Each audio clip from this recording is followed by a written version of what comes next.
할아버지, 정신 차리세요! 둔탁한 소리와 함께 차가운 아스팔트 위로 한 노인이 힘없이 쓰러졌습니다. 사람들은 놀란 듯 발걸음을 멈췄지만 누구 하나 가까이 다가가지 못했어요. 그 순간 한 가난한 남학생이 노인을 붙잡았습니다.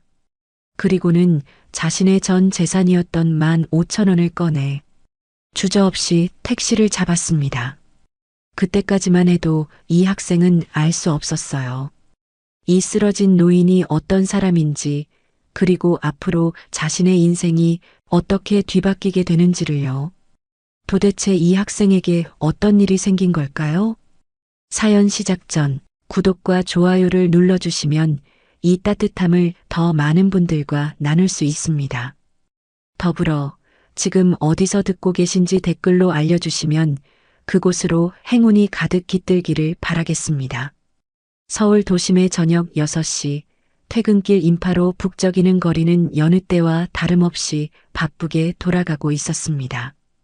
회색빛 건물들 사이로 네온 사인이 하나둘 켜지기 시작했고, 거리엔 급하게 발걸음을 옮기는 사람들로 가득했죠.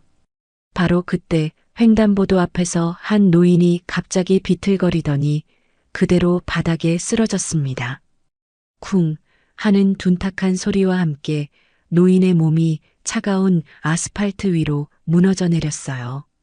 비싼 정장을 입은 그의 얼굴은 창백했고 이마에는 식은 땀이 송글송글 맺혀 있었습니다. 한 손으로 가슴을 움켜쥐며 거친 숨을 몰아쉬는 그 모습은 누가 봐도 위급해 보였죠. 주변 사람들이 하나둘 모여들기 시작했습니다. 하지만 대부분은 멀찍이 서서 휴대폰을 꺼내 들거나 수군거리기만 할 뿐이었어요. 누가 119 좀 불러요.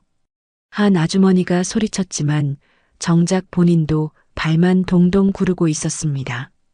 아니, 저 할아버지 괜찮은 거야? 누군가 나서야 하는데. 나는 응급처치 같은 거 몰라서. 사람들은 저마다 핑계를 대며 한 발짝씩 뒤로 물러섰습니다. 노인은 여전히 바닥에 쓰러진 채 고통스러운 표정을 짓고 있었죠. 바로 그 순간 학원 가방을 맨 한 고등학생이 인파를 헤치고 나왔습니다. 김도윤, 17살의 평범한 학생이었어요. 교복 재킷은 낡아서 소매 끝이 헤어져 있었고 운동화는 밑창이 달아 있었지만 그의 눈빛만큼은 누구보다 또렷했습니다.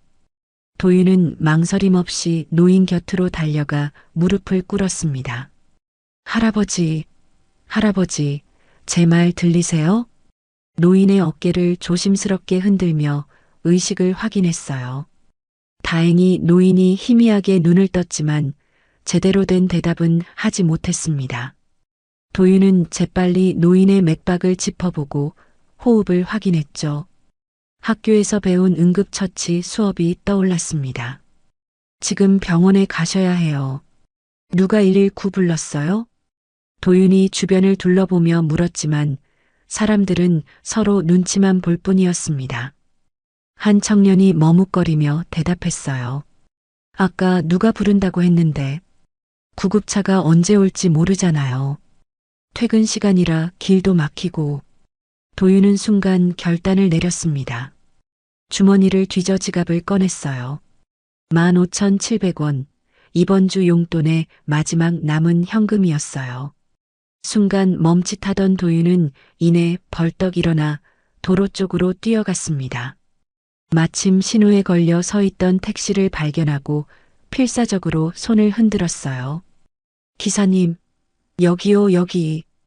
택시가 천천히 다가왔고 도윤은 재빨리 뒷문을 활짝 열었습니다. 기사님, 저기 할아버지가 쓰러지셨어요. 병원까지 좀 모셔다 주세요. 제발요. 중년의 택시 기사는 처음엔 난감한 표정을 지었습니다. 학생, 이런 경우는 구급차를 불러야지. 구급차 기다리면 너무 늦을 것 같아요. 할아버지 상태가 정말 안 좋아 보여요. 제가 택시비는 다 낼게요. 도윤의 간절한 목소리에 기사는 한숨을 쉬며 고개를 끄덕였습니다. 알았어. 빨리 모시고 와. 도윤은 다시 노인에게로 달려갔습니다. 하지만 혼자 힘으로는 노인을 일으켜 세우기가 벅찼어요. 주변을 둘러보니 사람들은 여전히 구경만 하고 있었죠. 좀 도와주세요. 병원에 모셔가야 해요. 도윤의 외침에 마침내 젊은 남자 2명이 나섰습니다. 셋이 힘을 합쳐 조심스럽게 노인을 부축해 택시에 태웠어요. 노인의 몸은 생각보다 가벼웠고 고급 정장에서는 은은한 향수 냄새가 났습니다. 평범한 노인은 아닌 것 같았지만 지금은 그런 게 중요한 게 아니었죠. 택시가 출발하자 도윤은 노인의 손을 꼭 잡았습니다. 차가운 손이었어요. 할아버지, 조금만 참으세요. 금방 병원 도착해요. 노인이 희미하게 눈을 떴습니다. 초점이 잘 맞지 않는 눈으로 도윤을 바라보더니 떨리는 목소리로 중얼거렸어요. 고맙네. 그 한마디를 하는 것도 힘든 듯 노인은 다시 눈을 감았습니다. 도윤은 더욱 조급해졌죠. 기사님, 좀 더 빨리 갈 수 있을까요? 학생, 나도 최대한 빨리 가는 중이야. 신호도 봐야 하고. 거의 다 왔어. 길게 느껴지는 시간 속 택시는 대학병원 응급실 앞에 도착했습니다. 도윤은 재빨리 뛰어내려 응급실 문을 열고 소리쳤어요. 여기 환자 있어요. 빨리 좀 봐주세요. 의료진이 달려왔고 노인은 곧바로 들것에 실려 응급실 안으로 사라졌습니다. 도윤은 안도의 한숨을 내쉬며 주저앉았어요. 온몸에 힘이 빠지는 것 같았죠. 간호사가 다가와 물었습니다. 학생, 보호자세요? 아니요. 저는 그냥 길에서 쓰러지신 걸 봐서. 아, 그러시군요. 환자분 신원 확인이 필요한데 소지품이 있나요? 도윤이 고개를 저었습니다. 그때 노인을 치료하던 의사가 나왔어요. 지갑이 있네요. 신분증 확인해 보니 김세진 씨라고 하시는데. 이분. 의사의 표정이 묘하게 변했습니다. 하지만 도윤은 알아채지 못했죠. 보호자 연락처도 있으니 저희가 연락드리겠습니다. 학생은 연락처 좀 남겨주세요. 혹시 모르니까. 도윤은 자신의 전화번호를 적어주고는 조용히 돌아섰습니다. 주머니를 확인해 보니 동전 몇 개만 짤랑거렸어요. 택시비로 15,000원을 다 써버린 것이었죠. 집까지는 걸어서 1시간은 좋게 걸릴 거리였습니다. 하지만 도윤은 개의치 않았어요. 오히려 마음이 뿌듯했죠. 병원 문을 나서며 뒤를 한번 돌아봤습니다. 응급실 불빛이 환하게 켜져 있었어요. 저 안에서 할아버지가 무사히 치료받고 있기를 바라며 도윤은 천천히 걸음을 옮겼습니다. 거리에는 여전히 퇴근길 사람들로 붐볐지만 아까와는 달리 마음이 따뜻했어요. 엄마가 늘 말씀하셨죠. 남을 도울 수 있다는 건 복받은 거라고. 비록 가진 건 없지만 누군가에게 도움이 될 수 있다는 게 이렇게 기쁜 일인지 오늘 처음 알았습니다. 발걸음은 가벼웠어요. 집에 가면 엄마가 기다리고 있을 거예요. 오늘 있었던 일을 들으면 분명 잘했다고 머리를 쓰다듬어 주실 겁니다. 도윤은 1시간을 넘게 걸어 집으로 향했습니다. 해는 완전히 져서 거리엔 가로등 불빛만 남아 있었죠. 발은 아팠지만 마음만은 가벼웠습니다. 오늘처럼 뿌듯한 날은 오랜만이었으니까요. 밤 9시가 넘어서야 도윤은 집에 도착했습니다. 반지하로 내려가는 좁은 계단을 내려가자 익숙한 곰팡이 냄새가 코끝을 스쳤어요. 비가 오면 물이 새는 천장, 햇빛이 거의 들지 않는 작은 창문, 겨울이면 시멘트 바닥에서 올라오는 한기. 남들에겐 초라해 보일 수도 있지만 도윤에겐 세상에서 가장 소중한 공간이었습니다. 엄마와 함께하는 유일한 보금자리니까요. 현관문을 열자 고소한 된장찌개 냄새가 반겨졌습니다. 부엌에서는 엄마가 저녁상을 차리고 있었어요. 혜진은 37의 나이지만 고된 생활 탓에 더 나이 들어 보였죠. 편의점 야간 알바를 마치고 낮에는 식당 서빙을 뛰느라 손은 늘 거칠고 갈라져 있었습니다. 하지만 도윤을 보는 순간 피곤했던 얼굴에 따스한 미소가 번졌어요. 우리 아들 왔구나. 오늘 학원 수업은 잘 들었어? 도윤은 신발을 벗으며 대답했습니다. 네, 잘 들었어요. 엄마, 배고파요. 밥부터 먹을게요. 혜진은 아들을 식탁으로 이끌었습니다. 된장찌개와 계란말이, 그리고 김치. 늘 똑같은 반찬이었지만 도윤은 맛있게 먹기 시작했어요. 혜진은 아들이 밥 먹는 모습을 흐뭇하게 지켜보다가 물었습니다. 그런데 왜 이렇게 늦었니? 평소보다 1시간은 더 늦은 것 같은데. 도윤은 숟가락을 들던 손을 멈추고 엄마를 바라봤습니다. 그리고는 천천히 오늘 있었던 일을 털어놓기 시작했어요. 엄마, 오늘 어떤 할아버지가 길에서 쓰러지셨어요. 횡단보도 앞이었는데 갑자기 가슴을 움켜쥐고 쓰러지시더라고요. 혜진의 표정이 놀라움으로 변했습니다. 어머나, 그래서? 사람들이 다 구경만 하고 있길래 제가 택시 잡아서 병원까지 모셔다 드렸어요. 할아버지 얼굴이 너무 창백하셔서 구급차 기다리면 늦을 것 같았거든요. 도윤은 주머니에서 동전 몇 개를 꺼내 식탁 위에 올려놓았습니다. 700원이 전부였어요. 그래서 택시비로 15,000원을 썼어요. 이번 주 남은 용돈이었는데. 도윤은 엄마의 눈치를 살폈습니다. 혜진은 잠시 말이 없었어요. 그러다가 갑자기 일어나서 도윤의 머리를 쓰다듬었습니다. 손길이 너무나 부드러워서 도윤은 놀랐죠. 우리 아들이 정말 대단한 일을 했네. 그 할아버지, 우리보다 더 힘든 분이었나 보구나. 엄마는 속상하지 않아요? 도윤이 조심스럽게 물었습니다. 혜진은 고개를 저으며 다시 자리에 앉았어요. 왜 속상하겠니? 내가 사람을 구한 거잖아. 돈이야 또 벌면 되지만 생명은 한 번 잃으면 되돌릴 수 없는 거야. 혜진은 된장찌개를 한 숟가락 떠서 도윤의 밥그릇에 부어주며 말을 이었습니다. 엄마가 어렸을 때 외할아버지한테 늘 들었던 말이 있어. 남을 도울 수 있다는 건 복받은 거라고. 가난해도 마음이 따뜻한 사람이 진짜 부자라고 하셨지. 도윤은 외할아버지 이야기를 듣는 게 처음이었습니다. 엄마는 거의 가족 이야기를 하지 않았거든요. 잘했어, 아들. 엄마는 내가 자랑스러워. 혜진의 말에 도윤은 가슴이 뭉클해졌습니다. 사실 집으로 오는 내내 엄마가 실망할까봐 걱정했었는데 오히려 칭찬을 들으니 눈시울이 뜨거워졌어요. 많이 걸었지? 병원에서 집까지 꽤 멀었을 텐데. 1시간 반 정도 걸었어요. 그런데 전혀 힘들지 않았어요. 오히려 마음이 뿌듯했어요. 도윤은 다시 밥을 먹기 시작했습니다. 혜진은 그런 아들을 바라보며 깊은 생각에 잠겼어요. 가난한 환경에서도 이렇게 바른 아이로 커준 것이 얼마나 고마운지 새삼 느껴졌죠. 아버지 없이 자란다고 주변에서 손가락질할 때도 반지하 월세조차 내기 힘들어 쫓겨날 뻔했을 때도 도윤은 한 번도 불평하지 않았습니다. 식사를 마친 도윤이 일어나며 말했습니다.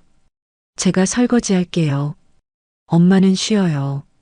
괜찮아, 엄마가 할게. 아니에요. 엄마 새벽 3시에 일어나야 하잖아요. 어서 쉬어요. 도윤은 고집을 부리며 그릇을 싱크대로 가져갔습니다.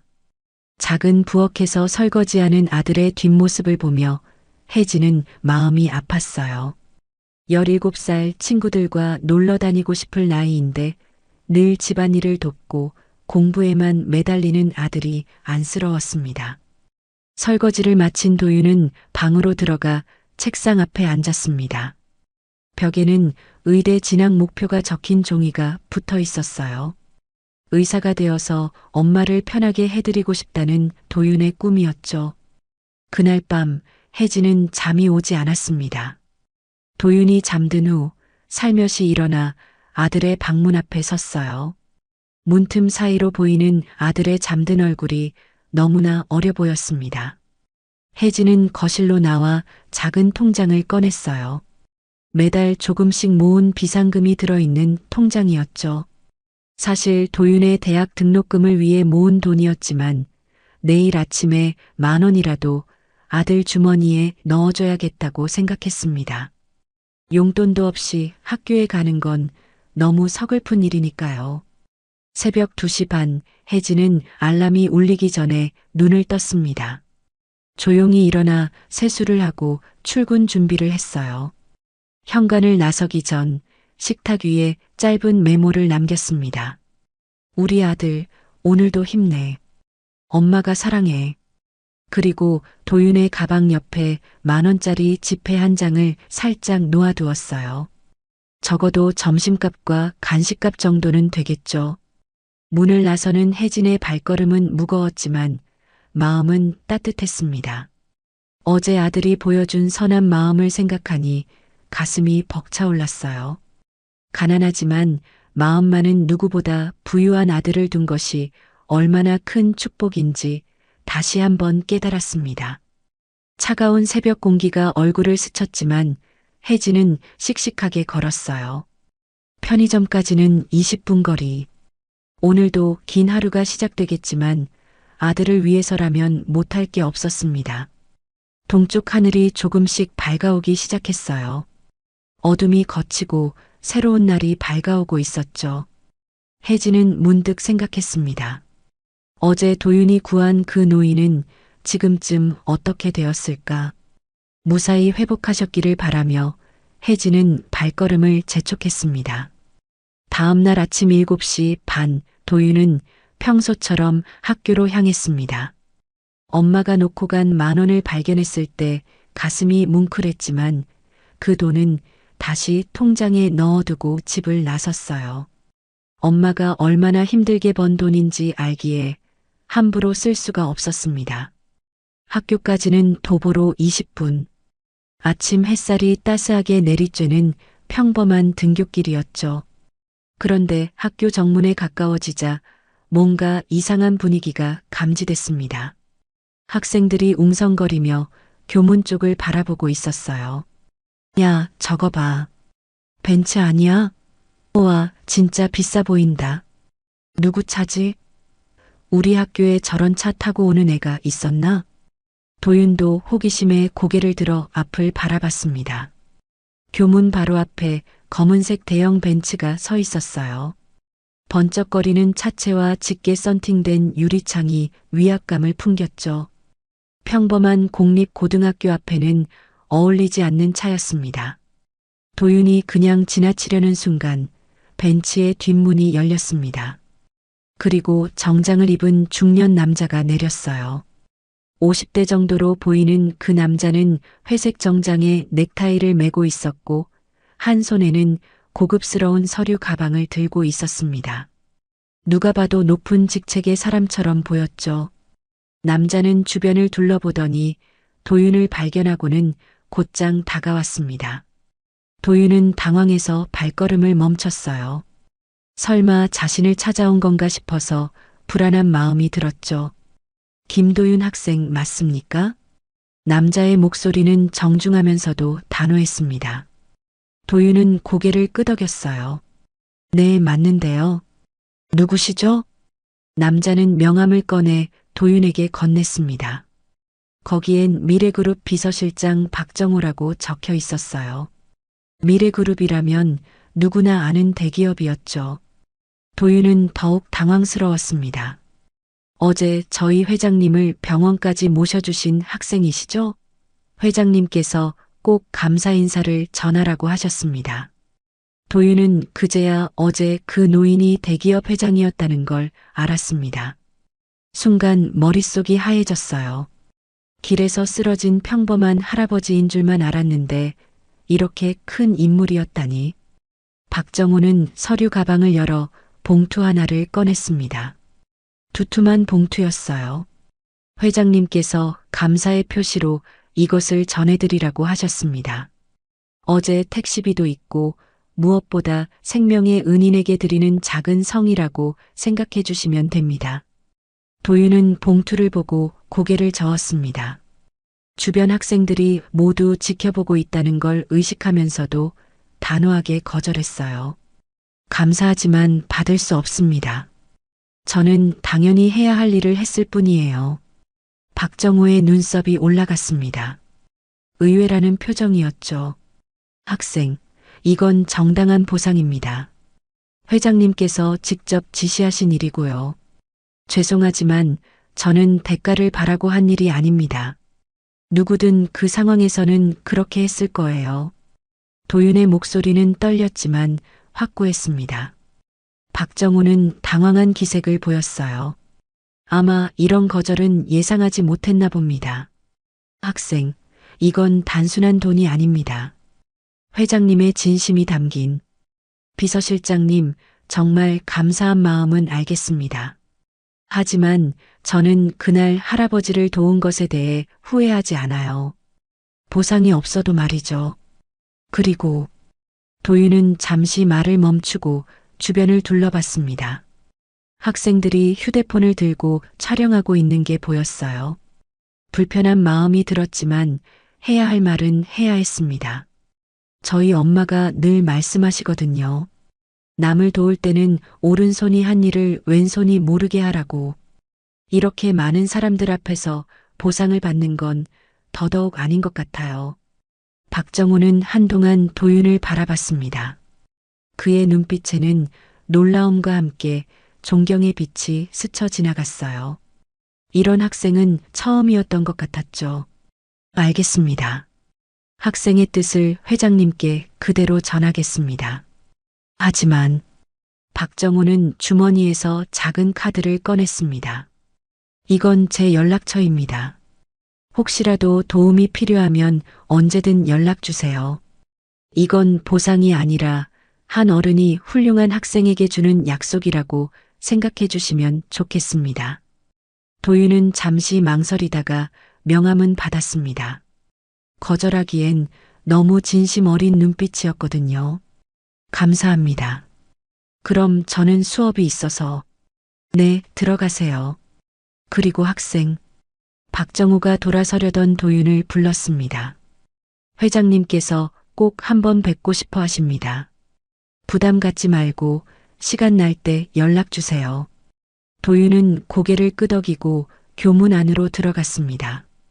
뒤에서는 벤츠의 엔진 소리가 들렸고 곧 차는 떠났어요. 교문을 들어서자마자 친구들이 우르르 몰려왔습니다. 야, 김도윤. 방금 그게 뭐야? 미래그룹이라고 했지? 너 대체 뭘 한 거야? 봉투에 돈이 엄청 많아 보이던데 왜 안 받은 거야? 바보 아니야? 도윤은 난감한 표정을 지었습니다. 이런 관심은 원하지 않았는데 상황이 너무 커진 것 같았어요. 그냥 어제 어떤 할아버지 병원에 모셔다 드린 게 다야. 그 할아버지가 미래그룹 회장이었다고? 대박이다. 친구 하나가 휴대폰을 흔들며 말했습니다. 야, 나 방금 다 찍었어. 이거 SNS에 올려도 되지? 제발 그러지 마. 부탁이야. 도윤은 간청했지만 이미 몇몇 학생들이 사진과 영상을 올리기 시작했어요. 제목들이 자극적이었죠. 벤츠를 거절한 고등학생, 돈보다 양심을 택한 학생, 미래그룹 회장을 구한 평범한 고등학생 같은 제목들이 순식간에 퍼져나갔습니다.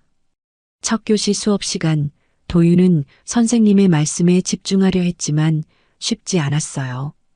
교실 뒤쪽에서는 계속 수군거리는 소리가 들렸고 복도를 지나가는 다른 반 학생들이 창문으로 들여다보기도 했죠. 하교 시간이 되자 상황은 더 심각해졌습니다. 교무실에서 도윤을 찾는 방송이 나왔어요. 3학년 2반 김도윤 학생은 교장실로 오시기 바랍니다. 도윤은 무거운 발걸음으로 교장실로 향했습니다. 교장실 문을 열자 교장 선생님과 담임 선생님, 그리고 낯선 사람 몇 명이 앉아 있었어요. 도윤아, 앉아라. 교장 선생님의 표정이 복잡했습니다. 자랑스러우면서도 걱정스러운 그런 표정이었죠. 방금 여러 언론사에서 연락이 왔다. 내 이야기를 취재하고 싶다고 하는데. 도윤은 고개를 저었습니다. 죄송하지만 인터뷰는 하고 싶지 않습니다. 그냥 조용히 지나갔으면 좋겠어요. 담임 선생님이 나섰습니다. 도윤아, 내가 한 일은 정말 훌륭한 일이야. 많은 사람들에게 좋은 영향을 줄 수 있어. 선생님, 저는 그냥 평범한 학생이고 싶어요. 이런 관심은 부담스러워요. 교장 선생님이 고개를 끄덕였습니다. 알겠다. 학교 측에서 언론 대응은 막도록 할게. 하지만 이미 SNS에 퍼진 건 우리가 막을 수 없단다. 도윤은 한숨을 쉬었습니다. 하루아침에 인생이 복잡해진 것 같았어요. 집에 도착했을 때는 이미 해가 지고 있었어요. 지친 얼굴로 현관문을 열자 엄마가 걱정스러운 얼굴로 맞아줬습니다. 도윤아, 괜찮니? 표정이 안 좋네. 엄마, 저 괜찮아요. 그냥 조금 정신 없었을 뿐이에요. 혜진은 말없이 아들을 꼭 안아줬습니다. 따뜻한 품이었어요. 그날 밤 도윤의 이야기는 SNS를 통해 순식간에 퍼져나갔습니다. 처음엔 학교 학생들이 올린 몇 개의 게시물에 불과했지만 불과 2시간 만에 수만 개의 공유가 이뤄졌어요. 벤츠를 거절한 고등학생이라는 제목의 영상은 각종 커뮤니티와 포털 사이트를 뜨겁게 달궜죠. 도윤은 방에서 숙제를 하고 있었지만 계속 울리는 휴대폰 진동 때문에 집중할 수가 없었습니다. 친구들이 보내는 메시지가 쏟아져 들어왔어요. 야, 너 지금 실시간 검색어 1위야. 우리 학교가 뉴스에 나왔어. 미래그룹 회장을 구했다며? 대박이다. 도윤은 한숨을 쉬며 휴대폰을 무음으로 바꿨습니다. 그저 당연한 일을 했을 뿐인데 이렇게 큰 일이 될 줄은 몰랐어요. 거실에서는 혜진이 저녁 설거지를 하고 있었습니다. 그녀의 휴대폰도 계속 울렸지만 젖은 손 때문에 받을 수가 없었죠. 설거지를 마치고 휴대폰을 확인한 혜진의 얼굴이 놀라움으로 가득 찼습니다. 편의점 동료가 보낸 링크였는데 도윤의 사진과 함께 기사가 올라와 있었습니다. 미래그룹. 그 글자를 본 순간 혜진은 숨이 멎는 듯 했습니다. 17년간 애써 잊고 살았던 기억이 수면 위로 떠오를 것 같았습니다. 애써 참직한 표정으로 도윤을 불렀습니다. 도윤아, 이리 와봐. 도윤이 거실로 나오자 혜진이 휴대폰 화면을 보여줬어요. 이게 다 무슨 일이니? 미래그룹 회장님을 구했다고? 도윤은 조용히 설명했습니다. 어제 쓰러진 할아버지가 그런 큰 인물인 줄 몰랐다고.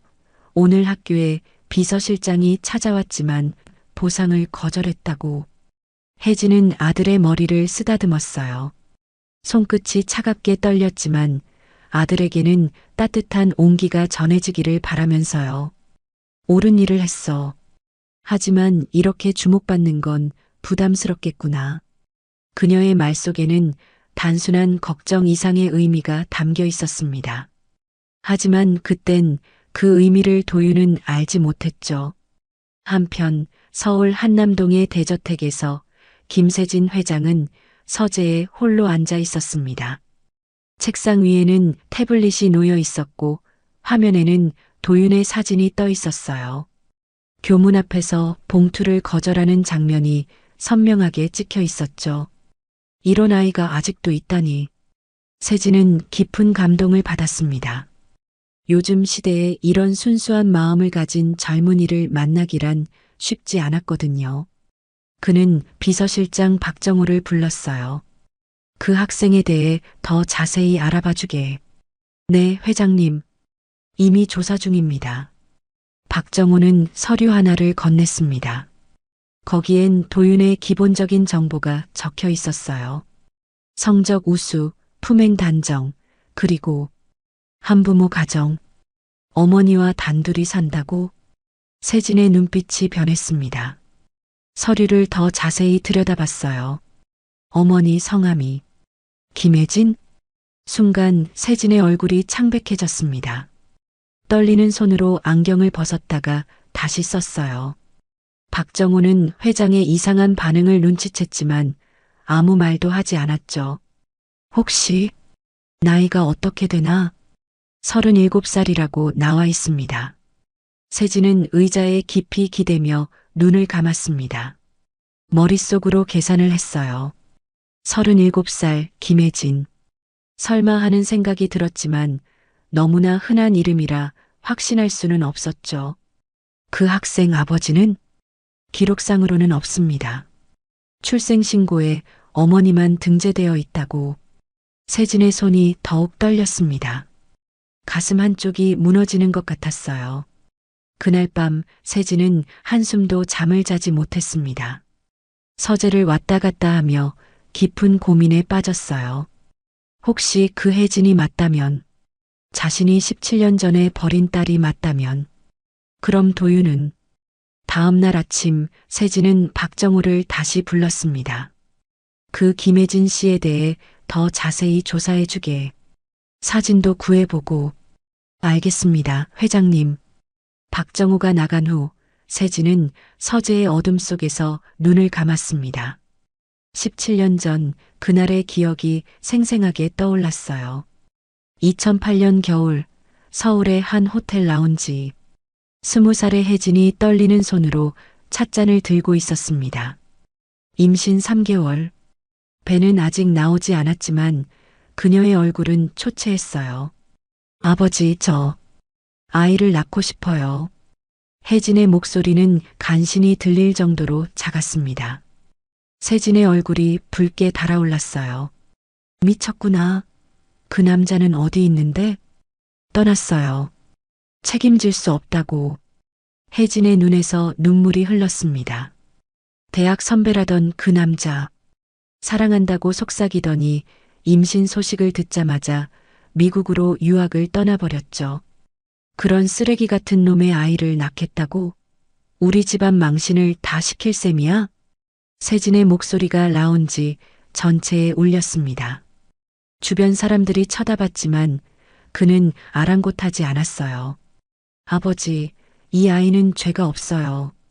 제가 혼자서라도 키울게요. 너 혼자 무슨 애를 키워? 당장 병원 예약해. 내일이라도 수술 받아. 혜진이 고개를 저으며 일어섰습니다. 안 돼요. 이 아이는 제 아이예요. 아버지가 뭐라고 하셔도. 탁! 세진의 손바닥이 혜진의 뺨을 때렸습니다. 라운지가 순간 조용해졌어요. 혜진은 뺨을 감싸쥐며 아버지를 바라봤습니다. 믿을 수 없다는 표정이었죠. 지금 당장 집에서 나가. 그 아이를 포기하지 않는다면 넌 더 이상 내 딸이 아니야. 아버지, 미래그룹 회장의 딸이 미혼모라니. 언론에 알려지면 주가는 어떻게 되고 우리 집안 명예는 어떻게 되겠어? 내가 그렇게 이기적인 애였나? 혜진의 어깨가 떨렸습니다. 그녀는 마지막 희망을 품고 아버지의 손을 잡으려 했지만 세진은 차갑게 뿌리쳤어요. 선택해. 아이를 포기하고 없던 일로 하든가 아니면 영원히 내 앞에서 사라지든가. 혜진은 한참을 서 있다가 떨리는 목소리로 말했습니다. 알겠어요. 제가 사라질게요.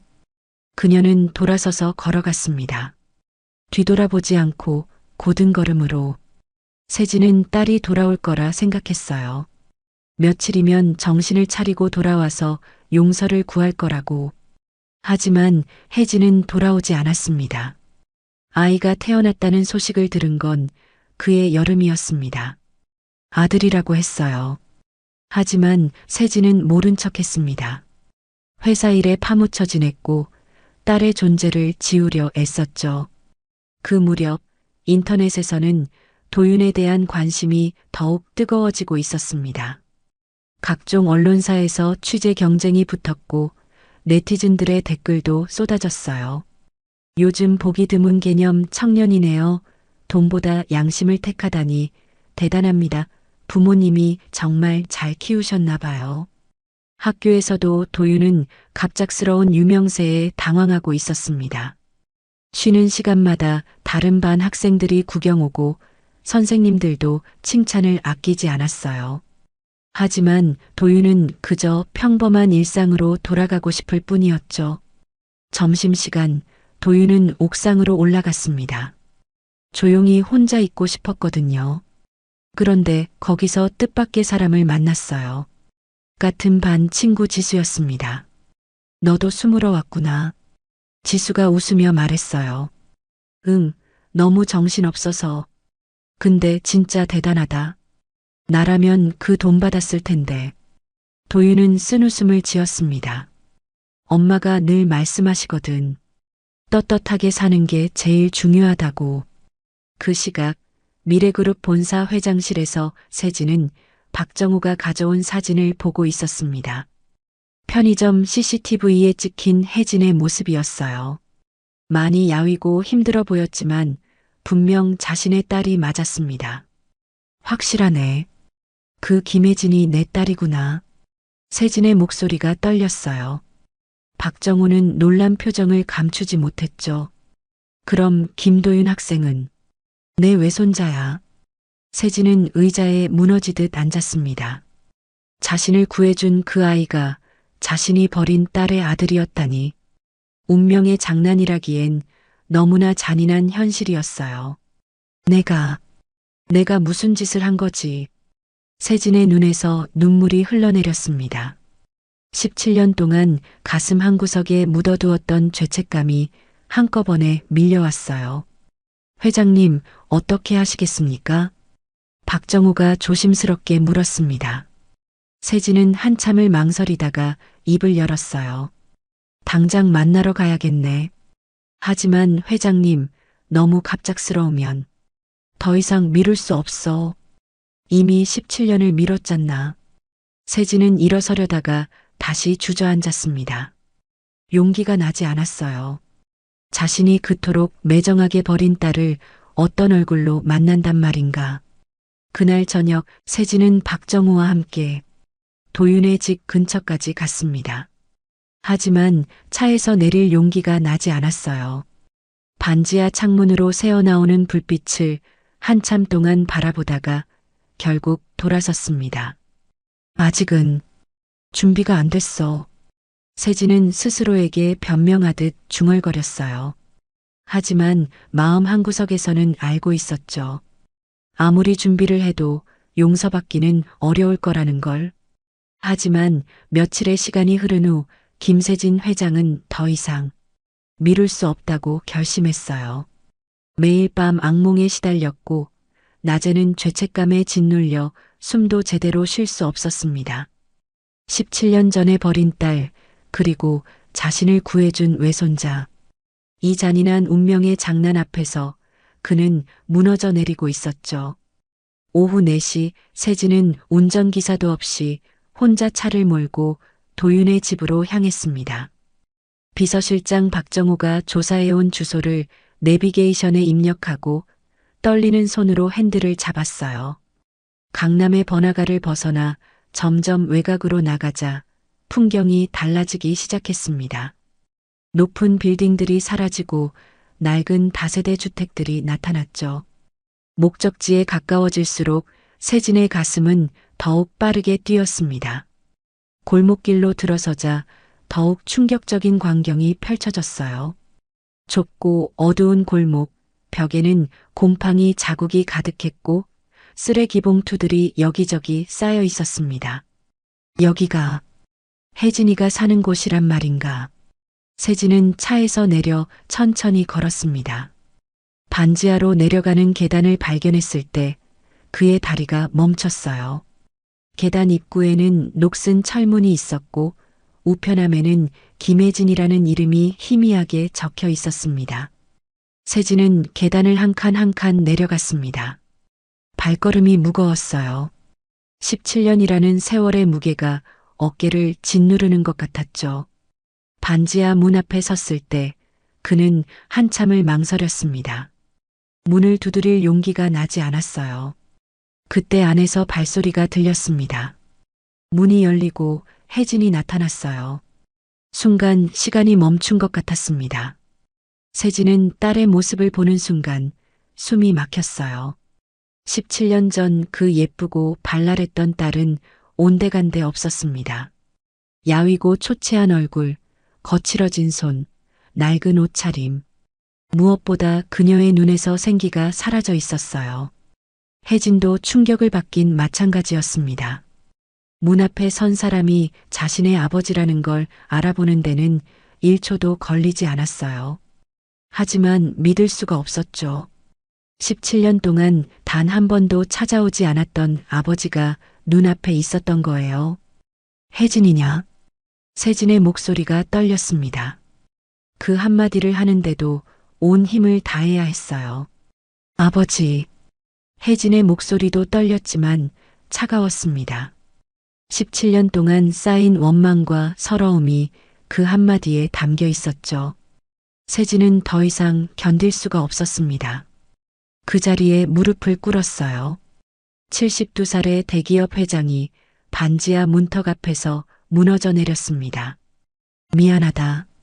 정말 미안하다. 눈물이 주르륵 흘러내렸어요. 17년 동안 참아왔던 눈물이 한꺼번에 터져 나왔습니다. 딸의 초라한 모습을 보니 가슴이 찢어지는 것 같았어요. 이런 곳에서 이렇게 힘들게 살아왔다니. 아버지가 왜 이제 와서. 혜진의 목소리에도 눈물이 섞였습니다. 하지만 쉽게 용서할 수는 없었어요. 17년의 고통이 너무나 컸으니까요. 도윤이를, 내 외손자를 만났다. 그 아이가 날 구해줬어. 그제서야 깨달았다. 내가 얼마나 큰 죄를 지었는지. 세진은 고개를 들어 혜진을 바라봤습니다. 주름진 얼굴에 눈물이 가득했어요. 이 집을 봐라. 이런 곳에서, 내 딸이 이런 곳에서 살고 있었다니. 내가 무슨 압이냐. 체면이 뭐라고, 회사가 뭐라고, 딸 하나 지켜주지 못했다. 혜진은 떨리는 손으로 문틀을 잡았습니다. 다리에 힘이 풀려 쓰러질 것 같았어요. 17년 만에 듣는 아버지의 사과. 하지만 너무 늦었다는 생각이 들었죠. 아버지, 일어나세요. 이런다고 달라지는 건 없어요. 아니다. 내가 무릎 꿇는 게 맞아. 평생을 무릎 꿇고 살아도 용서받을 수 없는 죄를 지었어. 세진은 일어나지 않았습니다. 오히려 더 깊이 고개를 숙였어요. 혜진아, 내가 너무 늦었다는 걸 안다. 하지만 이제라도 용서를 구하고 싶구나. 너와 도윤이에게 할 수 있는 모든 걸 하고 싶어. 그때 뒤에서 발소리가 들렸습니다. 학교에서 돌아온 도윤이었어요. 현관 앞에 무릎 꿇고 있는 노인을 보고 깜짝 놀랐죠. 엄마, 이분은. 도윤은 그 노인이 며칠 전 자신이 구한 할아버지라는 걸 알아봤습니다. 하지만 왜 여기에, 그것도 무릎을 꿇고 있는지 이해할 수 없었어요. 혜진이 떨리는 목소리로 말했습니다. 도윤아, 이분은 내 외할아버지야. 도윤의 눈이 휘둥그레졌습니다. 외할아버지는 돌아가셨다고 들었는데. 아니, 엄마는 가족이 없다고 했었는데. 뭐라고요? 외할아버지? 세진이 고개를 들어 도윤을 바라봤습니다. 처음 보는 외손자, 자신을 구해준 그 착한 아이. 눈물로 흐릿해진 시야에도 도윤의 맑은 눈빛이 보였어요. 도윤아, 내가 내 외할아버지다. 17년 전에 내 엄마를 버린 못난 할아비야. 도윤은 충격에 말을 잃었습니다. 엄마를 버렸다고? 그럼 엄마가 그동안 얼마나 힘들었을까? 혼자서 자신을 키우느라 얼마나 고생했을까? 왜 엄마를 버리신 거예요? 도윤의 목소리에 분노가 섞이기 시작했습니다. 세진은 고개를 숙였어요. 미혼모가 됐다고. 회사 체면이 깎인다고. 내가 버렸다. 용서받을 수 없는 죄를 지었어. 혜진이 도윤의 어깨를 잡았습니다. 도윤아, 들어가자. 이만. 하지만 도윤은 움직이지 않았어요. 외할아버지라는 사람을 노려보며 서 있었죠. 그동안 한 번도 안 찾아오셨잖아요. 우리가 어떻게 사는지 알기나 하세요? 겨울에 보일러도 제대로 안 돌아가고 비 오면 물이 새는 이런 곳에서.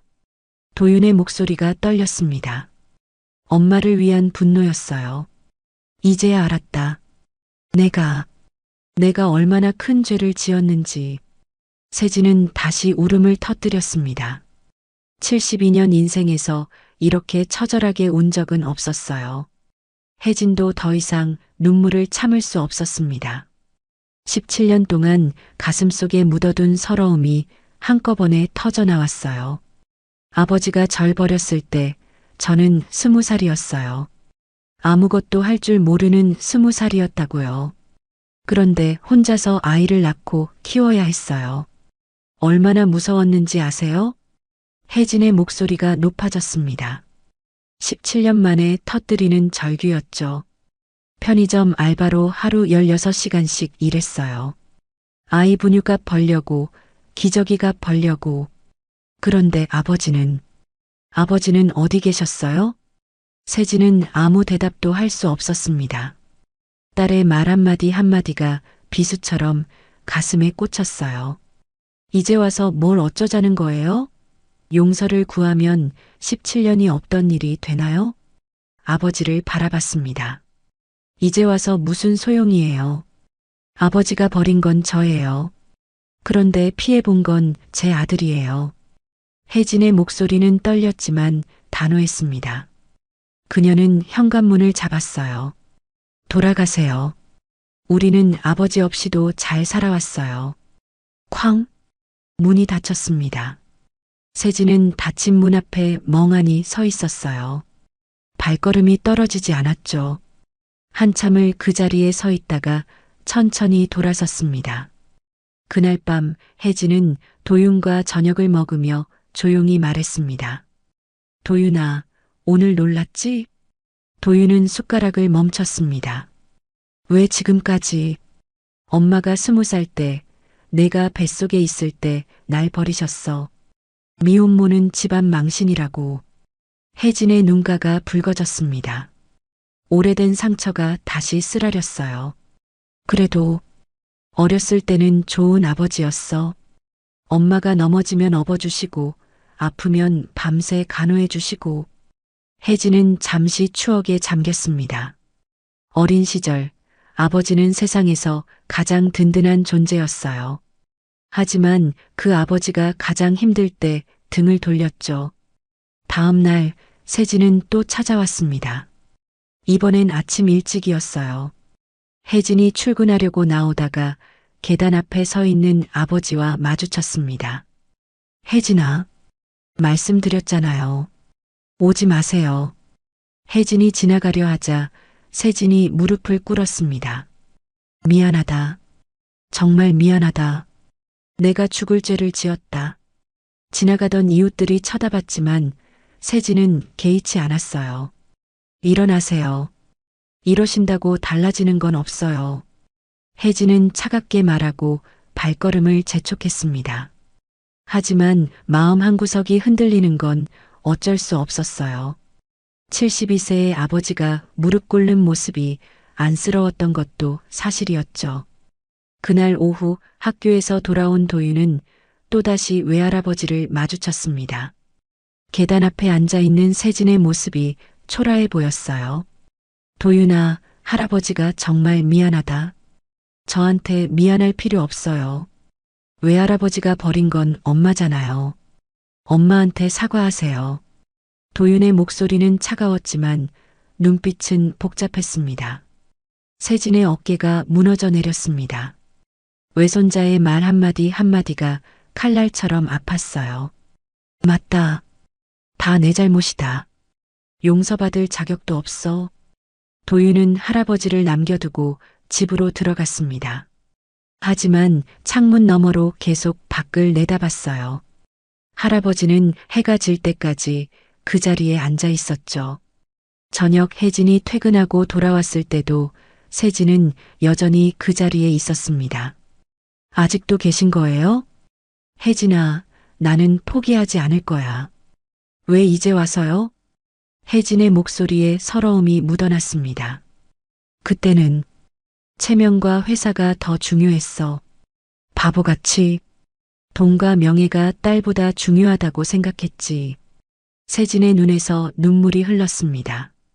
이제 깨달았어. 내가 잃은 게 뭔지. 너와 도윤이를 잃고 나니 가진 모든 게 무의미하더구나. 혜진은 잠시 망설이다가 말했습니다. 그냥 가세요.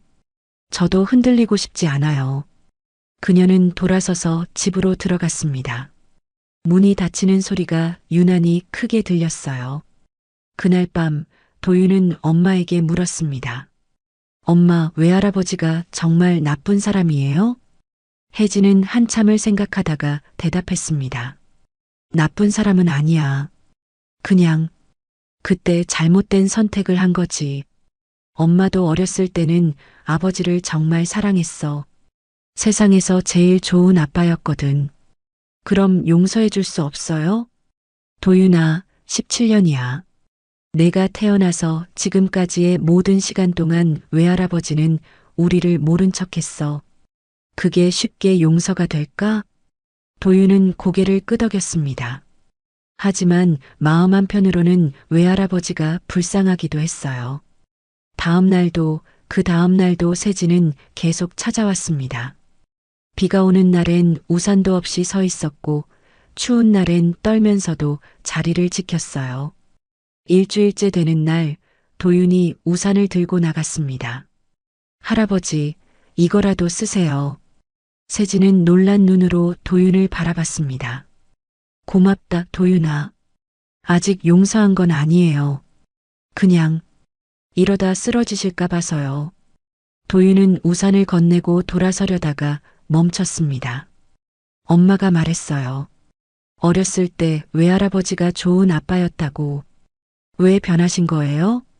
세진은 쓸쓸하게 웃었습니다. 사람은 때로 중요한 걸 잊고 살아.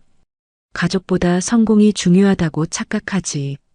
할아버지가 바로 그랬단다. 도윤은 더 이상 묻지 않고 집으로 들어갔습니다. 하지만 그날부터 조금씩 마음이 흔들리기 시작했어요. 혜진도 마찬가지였습니다. 아무리 마음을 다잡으려 해도 매일 찾아와 사죄하는 아버지를 보면 가슴이 아팠어요. 특히 비를 맞으며 서 있는 모습을 볼 때면 어린 시절 자신을 업고 빗속을 뛰어가던 아버지의 모습이 겹쳐 보였죠. 엄마, 외할아버지 좀 불쌍해요. 어느 날 저녁 도윤이 조심스럽게 말했습니다. 그래도 엄마는 아직 준비가 안 됐어. 혜진의 목소리가 떨렸습니다. 용서하고 싶은 마음과 상처받은 마음이 충돌하고 있었어요. 언젠가는 용서해 줄 수 있을까? 도윤이 엄마의 손을 잡았습니다. 엄마가 결정해요. 저는 엄마 편이에요. 혜진은 아들을 꼭 안았습니다. 그리고 창밖을 바라봤어요. 저 멀리 가로등 아래 아버지가 여전히 서 있는 게 보였습니다. 마음이 점점 무너지고 있었지만 아직은 아니었어요. 17년의 상처가 며칠 만에 아물 리 없었으니까요. 세진이 매일 반지하 집을 찾아온 지 3주가 지났습니다. 여전히 혜진과 도윤은 문을 열어주지 않았지만 그는 포기하지 않았어요. 비가 와도 추운 바람이 불어도 계단 앞을 지켰죠. 그런데 어느 날 오후 예상치 못한 인물이 회장실을 찾아왔습니다. 40대 중반의 남자였어요. 번들거리는 얼굴에 교활한 눈빛을 하고 있었죠. 정장은 값비싸 보였지만 어딘가 천박한 느낌이 났습니다. 명함에는 주간지 팩트투데이 기자 최진혁이라고 적혀 있었어요. 무슨 일로 오셨습니까? 세진이 차갑게 물었습니다. 최진혁은 느릿느릿 가방을 열어 두꺼운 봉투를 꺼냈어요. 그 안에서 사진들이 쏟아져 나왔습니다. 세진의 얼굴이 점점 굳어갔어요. 사진에는 자신이 반지하 계단 앞에서 무릎 꿇고 있는 모습, 비를 맞으며 기다리는 모습이 담겨 있었습니다. 그뿐만이 아니었어요. 혜진이 새벽 3시에 편의점으로 출근하는 뒷모습, 낡은 운동화를 신고 뛰어가는 모습까지 찍혀 있었죠. 더 충격적인 건 도윤의 사진들이었습니다. 학교에서 점심을 먹는 모습, 학원으로 가는 뒷모습, 심지어 반지하 창문으로 공부하는 모습까지. 최진혁은 몇 주 동안 이 가족을 감시하고 있었던 것이었어요.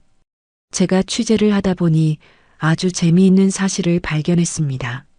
미래그룹 김세진 회장님께 미혼모 딸이 있다는 것, 그것도 17년 동안 완전히 버려두셨다는 것 말이죠. 최진혁의 목소리에는 음흉한 즐거움이 묻어났습니다. 세진의 주먹이 떨렸지만 참았어요. 그 반지하 집 사진도 찍어봤습니다. 곰팡이가 가득한 벽, 물이 새는 천장. 그런 곳에서 회장님 딸과 손자가 살고 있더군요. 이런 내용으로 기사를 쓴다면.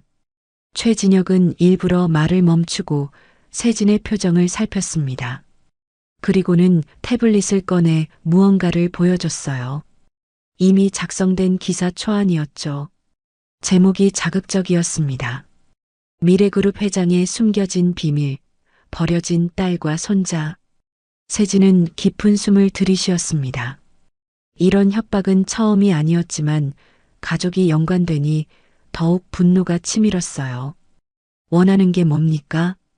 30억이면 충분할 것 같습니다. 회장님 재산에 비하면 푼돈 아닙니까? 최진혁은 뻔뻔하게 웃었습니다. 세진은 한참을 침묵했어요. 그러다가 천천히 입을 열었습니다. 일주일 시간을 주시오. 좋습니다. 하지만 일주일 후 정확히 오후 2시까지입니다. 1시간이라도 늦으면 기사는 바로 나갑니다. 최진혁이 나간 후 세진은 창밖을 바라봤습니다. 17년 전의 자신이 떠올랐어요. 그때도 이런 두려움 때문에 딸을 버렸던 것이었죠. 세상의 시선이 무서워서, 회사 이미지가 걱정돼서.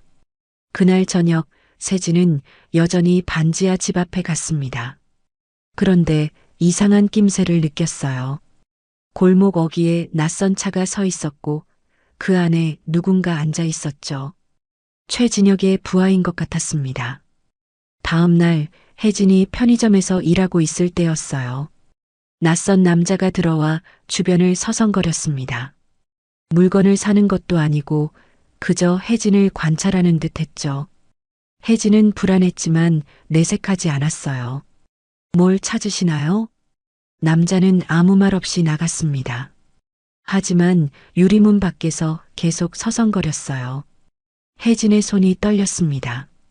본능적으로 위험을 감지한 것이었죠. 도윤도 이상한 일을 겪었습니다. 학교에서 나오는데 모르는 아저씨가 다가왔어요. 김도윤 학생 맞지? 잠깐 할 얘기가 있는데. 도윤은 경계심을 갖고 뒤로 물러섰습니다. 누구세요? 그냥 내 외할아버지에 대해 궁금한 게 있어서 인터뷰 좀 하자. 남자는 기자증을 보여줬지만 도윤은 거절했어요. 하지만 그 남자는 계속 따라왔습니다. 학원 앞까지 쫓아와서는 사진을 찍기도 했죠. 그날 밤 도윤이 엄마에게 말했습니다. 엄마, 오늘 이상한 아저씨가 나를 따라다녔어요. 혜진의 얼굴이 창백해졌습니다. 자신도 비슷한 일을 겪었기 때문이었어요. 앞으로 조심해야겠다. 혼자 다니지 말고. 이틀째 상황은 더 심각해졌습니다. 반지하 집 우편함에 이상한 편지가 들어 있었어요. 혜진과 도윤의 일상이 담긴 사진들과 함께 위협적인 메시지가 적혀 있었죠. 조만간 모든 게 밝혀질 것이다. 혜진은 두려웠지만 경찰에 신고할 수도 없었어요. 아버지와 연관된 일인 것 같았고 더 큰 소동이 될까봐 걱정됐으니까요. 세진은 최진혁이 가족을 위협하고 있다는 걸 알게 됐습니다. 비서실장 박정호가 조사한 결과였어요. 회장님, 최진혁이 부하들을 시켜 따님과 도윤군을 감시하고 있습니다. 심지어 접촉까지 시도한 것 같습니다. 세진의 얼굴이 불그락푸르락했어요. 자신을 협박하는 건 참을 수 있었지만 가족을 건드리는 건 용서할 수 없었습니다. 그놈이 감히. 분노가 폭발할 것 같았지만 세진은 참았습니다. 지금 감정적으로 대응하면 최진혁의 의도대로 될 뿐이었어요. 사흘째, 최진혁은 더 대담해졌습니다. 직접 혜진의 편의점으로 찾아온 것이었어요. 안녕하세요, 김혜진 씨. 저는 기자 최진혁입니다. 혜진은 놀랐지만 침착하게 대응했습니다. 무슨 일이시죠? 아버님과 이야기 중인데 혹시 아버님에 대해 하실 말씀 없으세요? 17년 동안 버림받은 기분이 어떤지. 혜진의 손이 떨렸지만 단호하게 말했습니다. 나가주세요. 여긴 일하는 곳입니다. 최진혁은 비웃으며 나갔지만 문 밖에서 계속 사진을 찍었어요. 혜진은 무서웠습니다. 이 남자가 무엇을 원하는지 어디까지 갈지 알 수 없었어요. 그날 밤 세진은 깊은 고민에 빠졌습니다. 최진혁에게 돈을 주면 당장은 조용해지겠지만 그건 근본적인 해결이 아니었어요. 언제든 또 협박할 수 있었고 무엇보다 딸과 손자를 계속 숨기고 부끄러워한다는 의미였죠. 새벽까지 잠을 이루지 못한 세진은 결심했습니다. 더 이상 비겁하게 살지 않겠다고, 딸과 손자를 당당하게 인정하겠다고. 다음 날 아침 세진은 박정호를 불렀습니다. 정호야, 법무팀에 연락해서 최진혁을 스토킹과 협박 혐의로 고소 준비를 시켜. 그리고 세진은 잠시 멈췄다가 단호하게 말했습니다. 기자회견을 준비해라. 내가 모든 걸 공개하겠다. 박정호는 놀랐지만 회장의 눈빛에서 확고한 의지를 읽을 수 있었어요. 최진혁은 여전히 여유로웠습니다. 30억이라는 거금이 곧 자신의 통장에 들어올 거라 믿었으니까요. 하지만 그는 몰랐습니다. 세진이 완전히 다른 선택을 했다는 걸, 그리고 그 선택이 자신의 파멸을 불러올 거라는 걸. 나흘째 아침 도윤이 학교로 가는데 또 그 남자가 나타났습니다. 이번엔 더 적극적으로 다가왔어요. 도윤아, 외할아버지가 너희를 버렸다는 게 사실이야? 도윤은 무서웠지만 당당하게 말했습니다.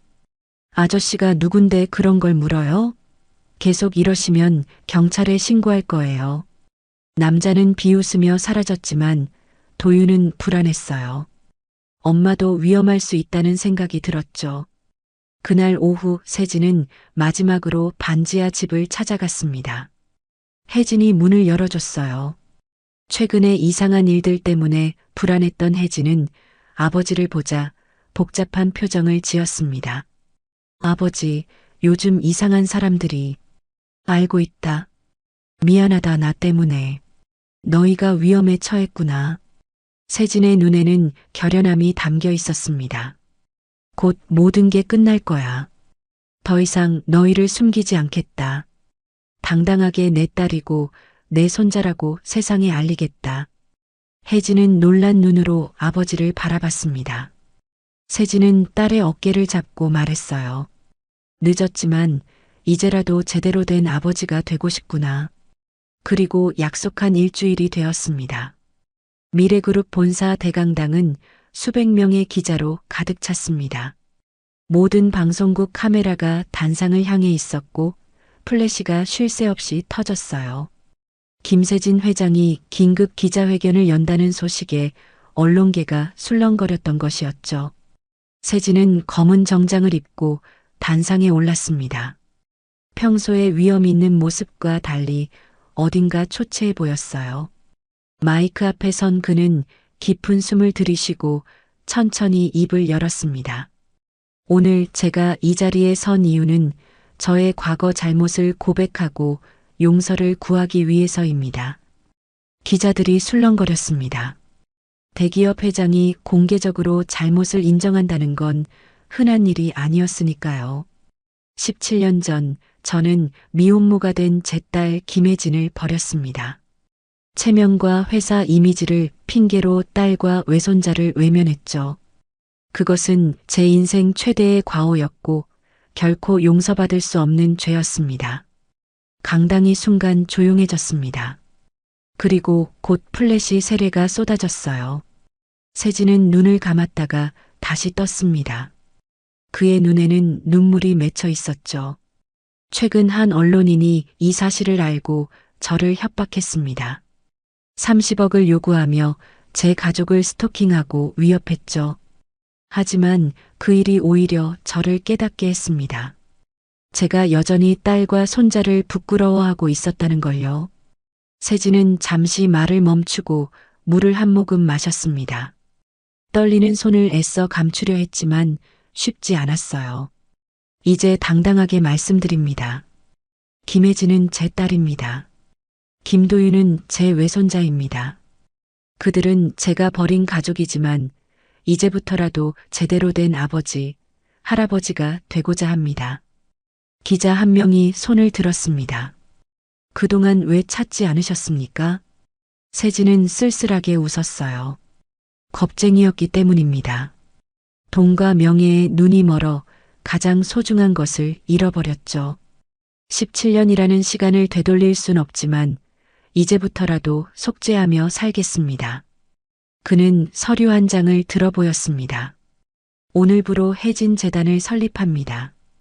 개인 재산 1,000억 원을 출연해 미혼모와 그 자녀들을 지원하겠습니다. 또한 협박범 최진혁은 이미 검찰에 고발했고 곧 구속될 예정입니다. 기자회견이 끝난 뒤 세진은 회장실로 돌아왔습니다. 그리고 무너지듯 의자에 앉았어요. 모든 힘이 빠져나가는 것 같았지만 동시에 홀가분했습니다. 17년 동안 짊어진 무거운 짐을 내려놓은 기분이었죠. 그날 저녁 뉴스는 세진의 고백으로 도배됐습니다. 혜진은 편의점에서 일하다가 TV에 나오는 아버지의 모습을 봤어요. 공개적으로 자신을 딸이라고 도윤을 손자라고 인정하는 모습에 복잡한 감정이 밀려왔습니다. 분노와 서러움 그리고 알 수 없는 안도감이 뒤섞였죠. 최진혁은 그날 밤 긴급 체포됐습니다. 협박과 스토킹 혐의였어요. 그동안 다른 재벌들에게도 비슷한 수법을 써왔던 것이 추가로 밝혀져 결국 실형을 선고받았죠. 기자회견 이후 세진의 행보는 빨라졌습니다. 혜진 재단 설립을 위해 밤낮 없이 일했어요. 단순히 돈만 지원하는 게 아니라 실질적인 도움을 주고 싶었습니다. 미혼모들이 아이와 함께 지낼 수 있는 쉼터를 만들고 직업 교육 프로그램을 운영하고 아이들의 교육비를 전액 지원하는 시스템을 구축했죠. 재단 이사장은 혜진의 이름으로 했지만 정작 혜진은 거부했습니다. 제 이름을 쓰지 마세요. 전 아직 준비가 안 됐어요. 세진은 딸의 마음을 이해했습니다. 그래서 더욱 조심스럽게 다가가기로 했어요. 어느 날 아침 혜진이 출근하려고 나왔을 때 반지하 계단이 완전히 새 것으로 교체되어 있었습니다. 녹슬고 삐걱거리던 철제 계단 대신 튼튼한 돌계단이 놓여 있었어요. 미끄럼 방지 처리까지 되어 있었죠. 며칠 뒤엔 반지하 창문이 모두 이중창으로 바뀌어 있었습니다. 겨울 찬바람이 들어오지 못하도록 완벽하게 시공되어 있었어요. 혜진은 알았습니다. 아버지의 소행이라는 걸. 하지만 거절할 수도 없었어요. 도윤의 건강을 생각하면 필요한 일이었으니까요. 세진은 또 다른 방법으로도 속죄했습니다. 매주 한 번씩 미혼모 쉼터를 방문해 봉사활동을 했어요. 처음엔 어색했지만 점차 아이들과 친해졌죠. 아이들은 그를 할아버지라고 불렀고 세진은 그 말에 울컥했습니다. 도윤에게는 듣지 못한 그 호칭이 너무나 그리웠으니까요. 도윤의 학교 앞에도 여전히 갔습니다. 하지만 이제는 숨지 않았어요. 멀리서 당당하게 서서 외손자를 바라봤죠. 도윤도 가끔 외할아버지를 발견하곤 했지만 모른 척하지는 않았습니다. 멀리서 가볍게 고개를 끄덕이는 정도의 인사를 나누곤 했어요. 할아버지, 오늘도 오셨네요. 어느 날 도윤이 먼저 다가왔습니다. 세진은 놀랐지만 기뻤어요. 그래, 내가 잘 있나 보고 싶어서. 저 괜찮아요. 그런데 할아버지 건강은 어떠세요? 너무 무리하시는 것 같던데. 도윤의 걱정 어린 말에 세진은 눈물이 날 것 같았습니다. 고맙다. 내가 걱정해주니 힘이 나는구나. 둘은 나란히 걸었습니다. 완전한 화해는 아니었지만 조금씩 거리가 좁혀지고 있었어요. 세진은 혜진의 편의점에도 변화를 줬습니다. 낡은 냉장고를 새 것으로 교체하고 바닥 공사를 다시 했어요.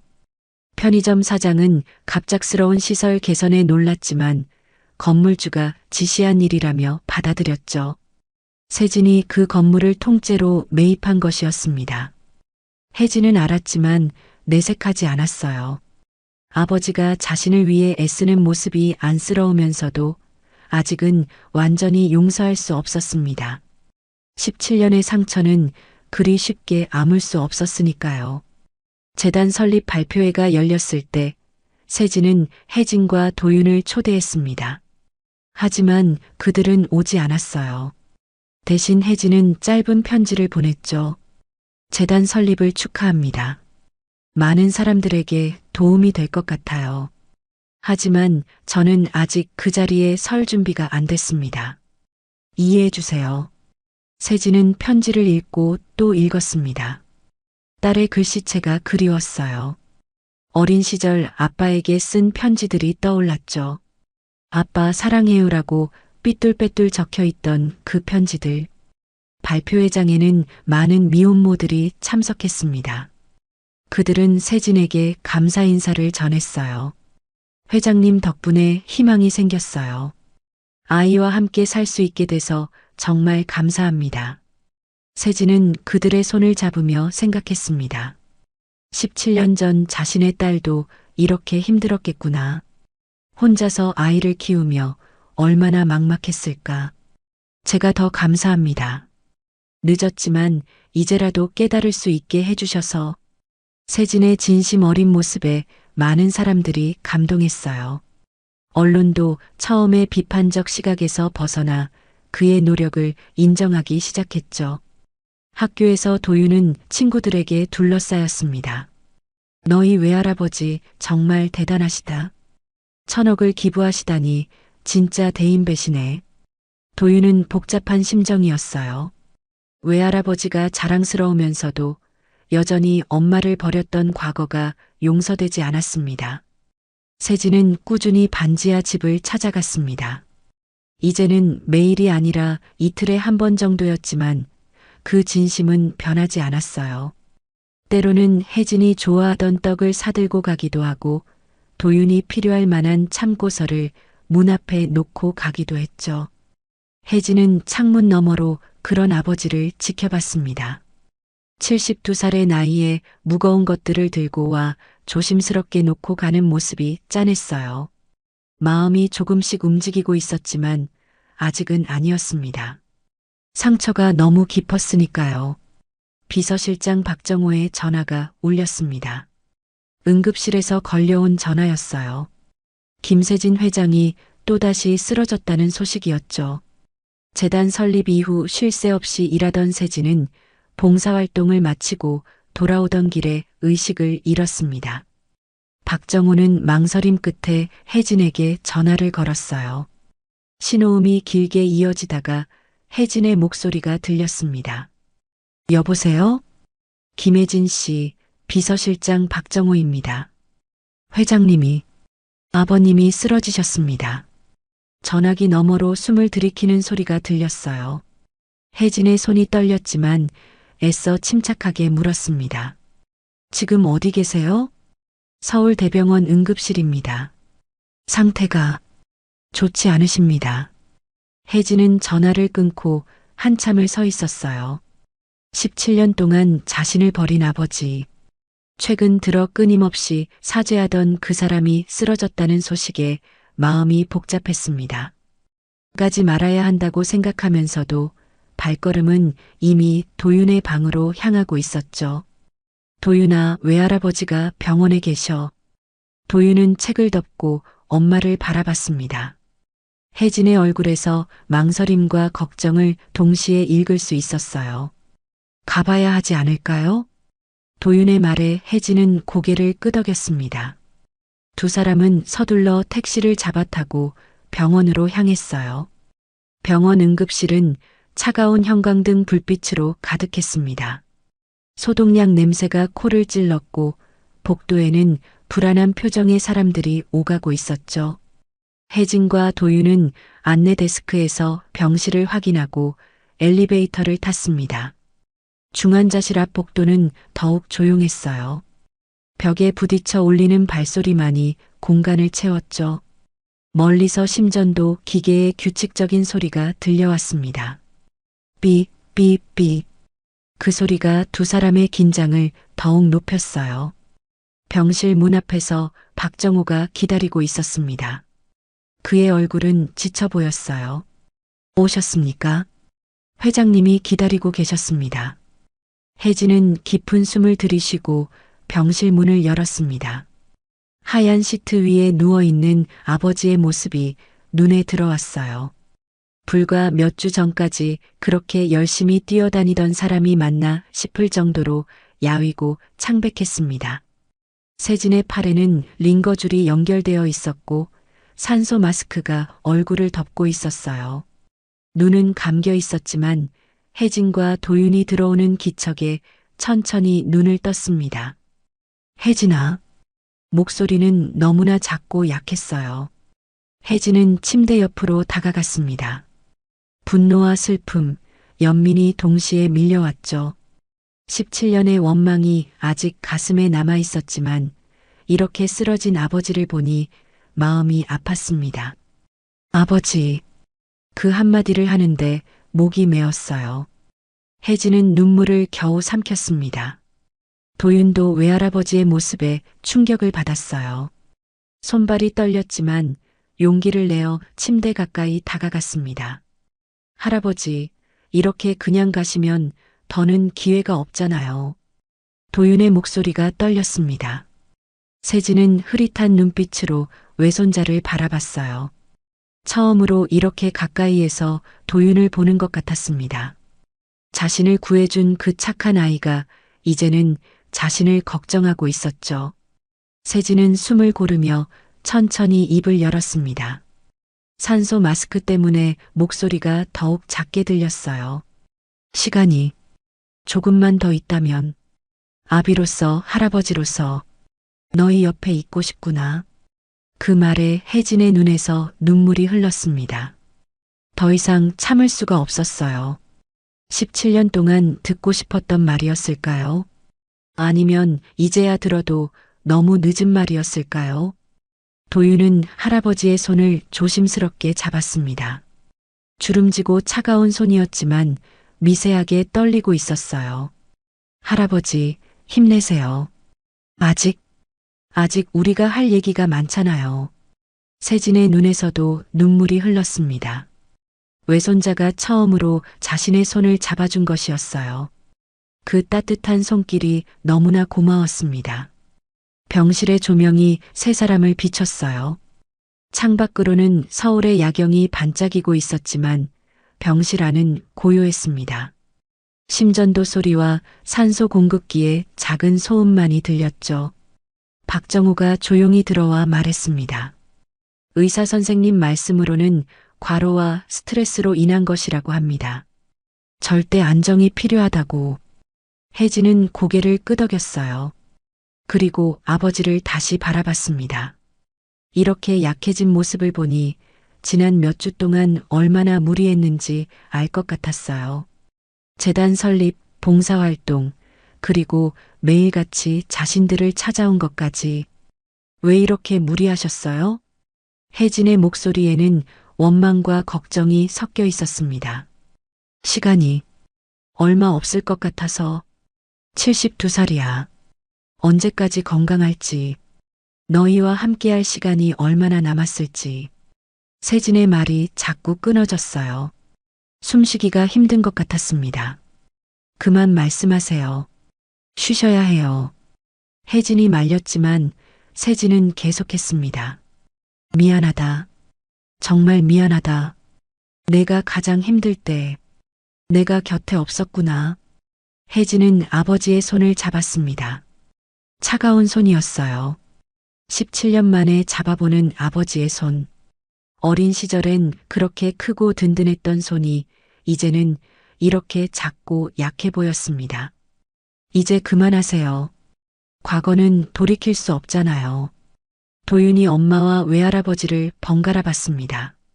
두 사람 사이에 17년이라는 시간의 무게가 느껴졌어요. 하지만 동시에 이 순간 그들이 같은 공간에 있다는 사실이 중요하게 느껴졌죠. 밤이 깊어갔습니다. 병실 창으로 보이는 하늘은 까맣게 변했고 복도의 발소리도 점점 줄어들었어요. 혜진과 도윤은 병실을 떠나지 못했습니다. 세진은 잠이 들었다가 깨기를 반복했어요. 그때마다 혜진과 도윤이 아직 곁에 있는지 확인했죠. 마치 그들이 사라질까봐 두려워하는 것처럼. 우리 여기 있어요, 할아버지. 도윤이 작은 목소리로 말했습니다. 세진은 안도하며 다시 눈을 감았어요. 새벽 2시쯤 혜진은 복도로 나와 커피를 마셨습니다. 박정우가 다가왔어요. 회장님이 정말 많이 변하셨습니다. 기자회견 이후로는 완전히 다른 사람이 되신 것 같아요. 혜진은 종이컵을 돌리며 말했습니다. 너무 늦었어요. 17년이라는 시간은. 하지만 지금이라도 깨달으신 게 다행 아닐까요? 어떤 사람들은 평생 깨닫지 못하고 가잖습니까? 박정호의 말에 혜진은 아무 대답도 하지 못했어요. 맞는 말이었지만 마음이 쉽게 정리되지 않았습니다. 병실로 돌아왔을 때 도윤이 의자에 앉아 졸고 있었어요. 세진은 깨어 있었고 외손자를 바라보고 있었습니다. 그 눈빛에는 무한한 애정과 후회가 담겨 있었죠. 좋은 아이야. 내가 잘 키웠구나. 혼자 키우느라 힘들었죠. 혜진의 대답에는 가시가 없었습니다. 그저 사실을 말할 뿐이었어요. 내가 곁에 있었다면 이제 그런 가정은 의미 없어요. 중요한 건 지금부터예요. 혜진의 말에 세진은 놀란 듯 딸을 바라봤습니다. 용서의 신호였을까요? 아니면 그저 현실을 받아들인 것일까요? 아침 해가 떠올랐습니다. 병실 창으로 첫 햇살이 들어왔어요. 세 사람의 그림자가 병실 바닥에 길게 드리워졌습니다. 서로 다른 방향을 향했던 그림자들이 이제는 한 곳에서 만나 겹쳐져 있었죠. 오랜 단절 뒤 그들은 처음으로 같은 공간, 같은 시간을 공유하고 있었습니다. 완전한 화해는 아니었지만 새로운 시작의 가능성이 보이는 순간이었어요. 태어나는 날이 왔습니다. 세진은 여전히 창백했지만 일주일 전보다는 훨씬 나아 보였어요. 혜진과 도윤은 퇴원 수속을 도우러 왔습니다. 병원 로비로 내려오는 엘리베이터 안에서 세진이 조심스럽게 입을 열었어요. 이제는 집에 돌아오는 게 어떻겠니? 그동안 너희를 힘들게만 했지만 남은 시간을 가족으로 살고 싶구나. 세진의 목소리는 떨렸습니다. 간절함과 두려움이 동시에 묻어났어요. 혜진은 눈길을 피하며 바로 대답하지 못했습니다. 병원 밖으로 나오자 봄 햇살이 따스하게 내리쬐고 있었어요. 혜진은 벤치에 앉아 하늘을 올려다봤습니다. 그녀의 마음속에 지난 시간들이 파노라마처럼 스쳐 지나갔어요. 기자회견장에서 체면을 내려놓고 고개 숙이던 아버지의 모습이 떠올랐습니다. 그날 세진은 떨리는 목소리로 자신의 잘못을 인정했죠. 대기업 회장이라는 자리에서 모든 언론 앞에서 딸을 버렸다고 고백하는 건 쉬운 일이 아니었을 거예요. 미혼모 지원 재단을 세우면서도 아버지는 세심했습니다. 혜진이 원하지 않자 그녀의 이름을 조용히 빼주었죠. 강요하지 않고 기다려주는 그 배려가 의외였어요. 반지하 집 앞에서의 모습도 기억났습니다. 비를 맞으며 추위에 떨며 그래도 매번 돌아가면서 끝내 포기하지 않던 모습. 72살의 나이에 그렇게 고집스럽게 기다리는 건 쉽지 않았을 텐데. 그리고 며칠 전 병실에서의 장면. 침대에 누워 약하게 떨리는 손을 내밀며 조금만 더 곁에 있고 싶다고 말하던 진심 어린 눈빛. 그 모든 것들이 혜진의 마음속 얼음을 조금씩 녹이고 있었어요. 혜진은 깊은 숨을 들이쉬고 천천히 입을 열었습니다. 아직 상처가 완전히 아문 건 아니에요. 세진의 표정이 어두워졌습니다. 하지만 혜진은 계속했어요. 하지만 앞으로의 날들까지 아버지를 미워하는 데만 시간을 쓰고 싶지 않네요. 세진의 눈이 커졌습니다. 믿을 수 없다는 표정이었죠. 혜진은 아버지를 바라보며 말을 이었어요. 17년은 길었어요. 너무나 길고 외로운 시간이었죠. 하지만 아버지가 최근에 보여준 모습들, 그 진심은 알 것 같아요. 도윤이 엄마 옆으로 다가왔습니다. 그리고 엄마의 어깨를 감싸 안았어요. 17년 동안 혼자서 모든 걸 감당해온 엄마가 얼마나 힘들었을지 누구보다 잘 알고 있었으니까요.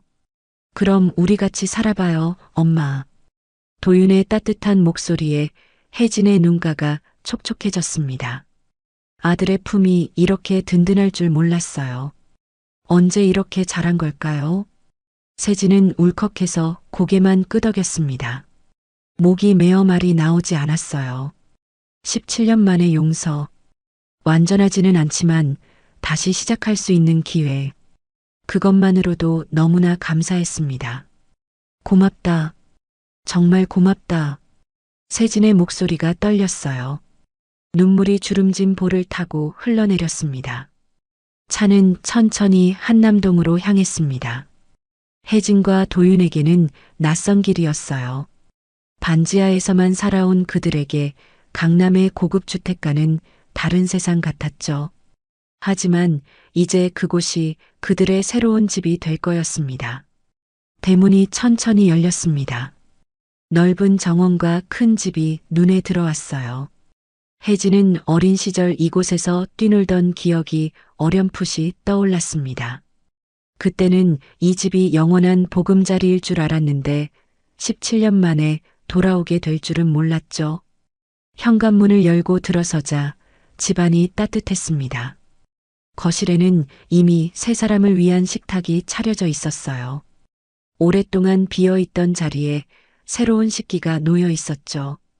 너희 방도 준비해뒀다. 예전 내 방은 그대로 두었고 도윤이 방은 새로 꾸몄어.